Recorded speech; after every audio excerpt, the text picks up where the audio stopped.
Pancasila itu lima-limanya diambil dari Quran. Bagaimana mungkin orang Islam menolaknya? Ketuhanan yang Maha Esa, Qul huwallahu ahad. Wa ilahukum ilahu wahid. Quran. Kemanusiaan yang adil dan beradab. Tiga-tiga bahasa Arab. Manusia bahasa Arab, adil bahasa Arab. Dari 1000 lebih bahasa di Indonesia, ada yang bilang 700. Tidak ada satu bahasa Indonesia, daerah Indonesia termasuk bahasa nasional Indonesia yang punya padanan kata dengan adil. Nggak ada. Kita jumpa orang Batak, bah, sian dia duhamu, si mangunsong. Oh, sian tapanuli duau. Ah, ada bahasa Batak na adil.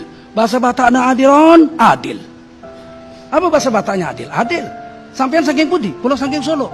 Cinta namanya Joko. Oh, nggih, Mas Joko. Napa cara Jawa ini adil iku? Cara Jawa ini adil iku ya adil. Artinya nggak ada bahasa Indonesia yang mewakili kata adil kecuali bahasa Arab. Artinya Indonesia tidak mengenal adil sebelum orang Islam datang sini.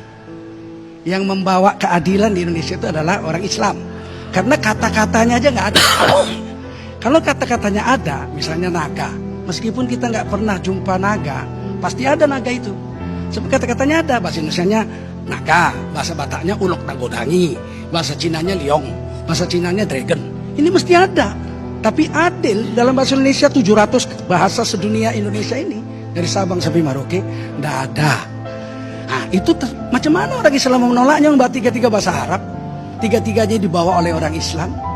Nah, kemudian yang ketiga persatuan Indonesia. Kanan nas umatan wahidah. Manusia itu apapun agamanya umat yang satu. Keturunan Nabi Adam adalah hamba Allah SWT. Perkara lain agama kita sudah diberitahu 14 abad yang lalu oleh Allah, lakum dinukum waliyadin. Ente urus agama ente, kami urus agama kami. Jangan ikut-ikut campur. Masalahnya kenapa sekarang penceramah keras masalah ini? Sebab pengerusakan akidah itu dilakukan oleh orang-orang yang ngaku Islam. Sholawat Nabi di gereja, pakai lagu gereja malam kudus. Malam kudus sunyi senyap, bintangmu cemerlang. Itu lagu gereja. Diganti cairnya dengan sholawat. Sholatullah salamullah ala toha rasulillah. Ngapain?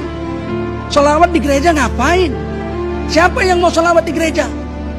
Kalau sholawat di sawah, jin-jin ikut sholawat. Nah, nggak ada orang lain, jin ikut sholawat.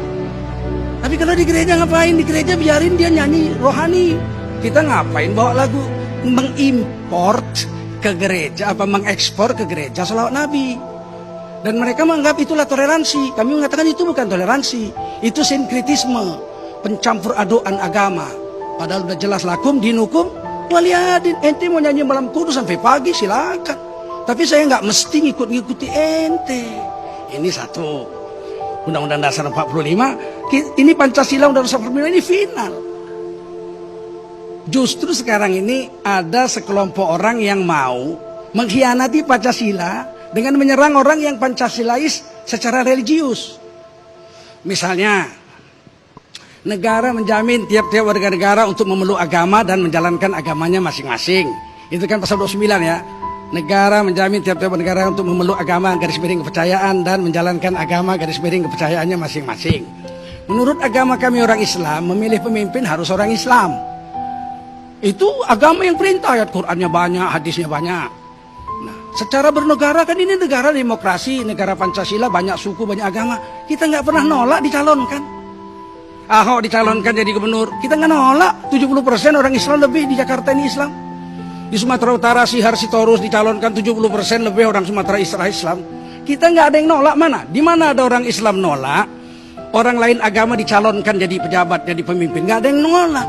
Tapi ketika orang Islam nggak mau nyoblos, itu hak demokrasi yang dilindungi oleh Undang-Undang Dasar 45. Tiba-tiba ada kelompok mengatakan kalau kita nggak mau nyoblos dia, kita dibilang radikal. Enak aja. Kalau begitu semua Bali, orang Bali semua radikal dong. Kenapa? Karena seumur hidup Bali itu gubernurnya orang Bali. Berarti kan orang yang beranggap hidup di Bali nggak ada yang mau nyoblos orang selain Islam. Orang NTT, mereka itu seumur hidup gubernurnya, bupatinya orang Kristen. Itu kan hak demokrasi mereka. Masalah boleh dicalonkan, tidak ada yang nolak. Boleh dicalonkan. Masalah harus memilih itu terpulang pada saya milih orang gara-gara hidungnya pesek. Boleh. Kenapa kau pilih dia? Senang saya lihat hidungnya pesek kayak monyet. Saya cuma boleh.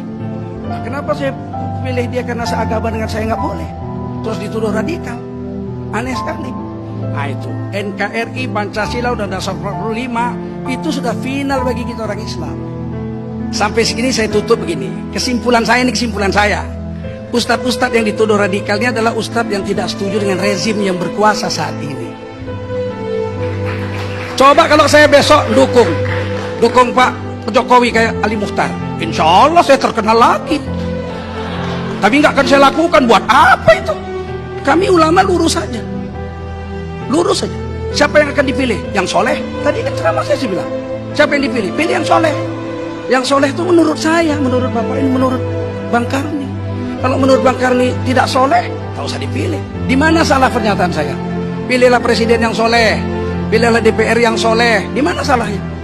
Masa saya harus bilang pilihlah DPR terserah, mau yang bejat, mau yang soleh silakan, mau yang homoseks silakan? Tidak mungkin dong. Sebagai penceramah, mesti saya bilang sebagai penceramah, pilihlah pemimpin yang soleh, pilihlah DPR yang soleh.